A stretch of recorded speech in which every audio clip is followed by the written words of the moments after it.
Sai tasty and healthy फूडमध्ये सर्वांचं स्वागत। आज मी रवा उपीट करत आहे। त्याच्यासाठी ही वाटी आहे ना, ही 2 वाटी मी रवा घेतला आहे।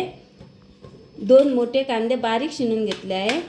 1 चमचा उडदाची डाळ आणि 1 चमचा चणा डाळ।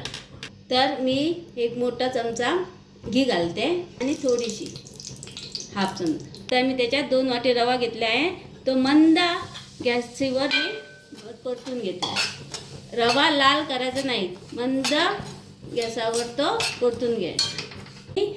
2 वाटी रवा घेतलेला, तर 4 वाटी मी पाणी शिजायला ठेवते। त्याच कढाईमध्ये मी 4 चमचे तेल घालते।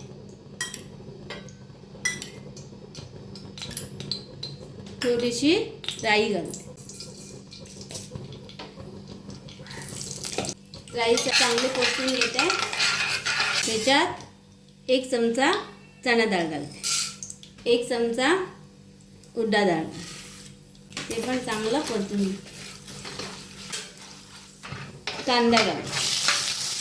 कांदा झाल्याला त्याच्यात मी मिरची घालते आणि किसलेलं थोडंसं आलं आणि त्याच्यात ओली कोथिंबीरचे देठे घालते। ते चांगलं मिक्स करून घेते। कोथिंबीरचे देठे घातले ना, तर उपीटला चांगला वास येतो आणि आलं। आता हे भाजलेला रवा आहे ना, तो घालून 1-2 मिनिटं मी परतून घेते।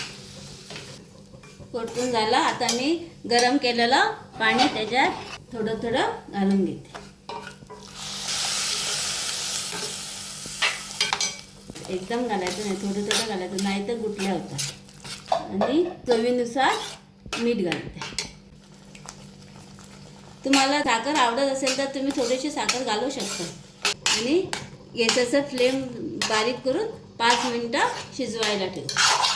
शिजलेलं आहे, मी त्याच्यावर कोथिंबीर घालून परतून घेते। Sai tasty and healthy food चॅनलला सबस्क्राईब, लाईक, शेअर आणि बेल आयकॉनला क्लिक करा। धन्यवाद।